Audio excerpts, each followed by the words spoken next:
My name is Sara Blanco and my partner is Victoria Rodriguez. Today we will be extracting DNA from 4 different kinds of fruits to determine which will produce the most visible amount of DNA. Let's get started.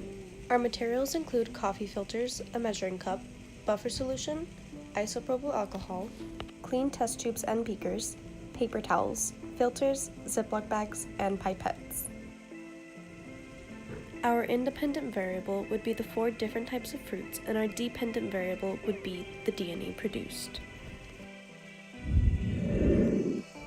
We started off by selecting mango as our first fruit. I took a small chunk of mango off of the sample and placed it into a Ziploc bag.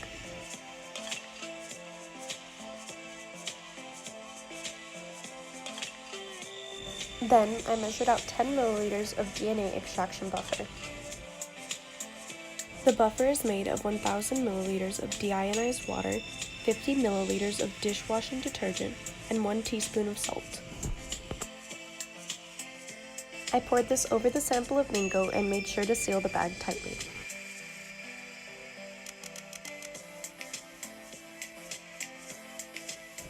Then I carefully mashed the fruit until it was a decent liquid consistency.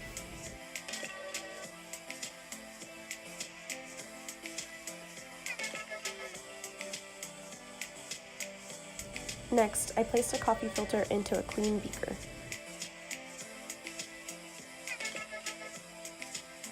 Then I went ahead and poured the mango into the coffee filter and let it strain. While the mango strained, I continued to repeat this process with all of the other fruits. I'll review the steps with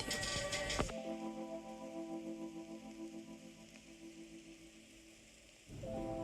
Add 10 milliliters of buffer solution. Seal tightly.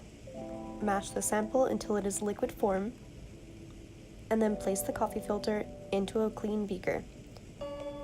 Pour the sample in and allow it to strain.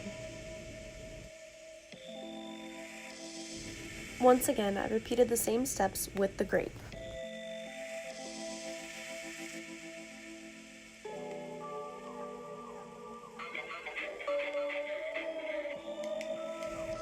Initially, I believed that the grape would produce the most amount of DNA simply because it was the most liquid fruit.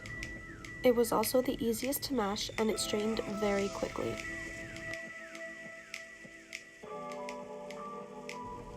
Although the steps are kind of repetitive, it's important to use the same measurements and processes for each fruit. This ensures a better chance at accurate results. You can and should repeat this process several times to get more than one trial. Now, we'll be adding in 99.5% isopropyl alcohol into each mixture. I poured a thin layer over, making sure to fully cover the mixture, and then I used a pipette as a stirring rod to spool the strands.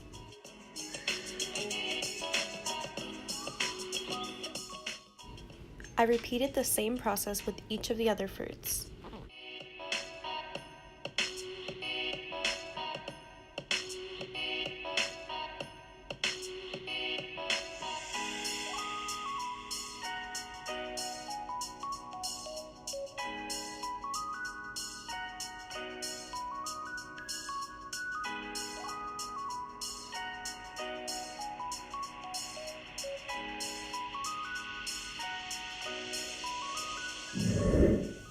Here is a view of all 4 fruits side by side. At first glance, you can't see much, so we decided to take a different approach. We completed an identical procedure and added the mixture of each fruit into a test tube.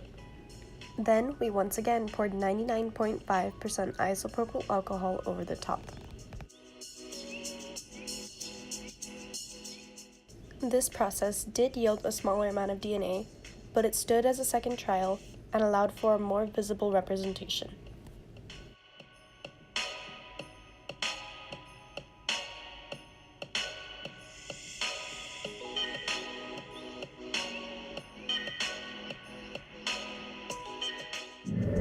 As you can see, our hypothesis was not only incorrect, but the grape, or the third sample, produced the smallest amount of DNA of the 4 fruits. Similarly to the first trial, the 4th sample, or blueberry, seems to have produced the most amount of DNA.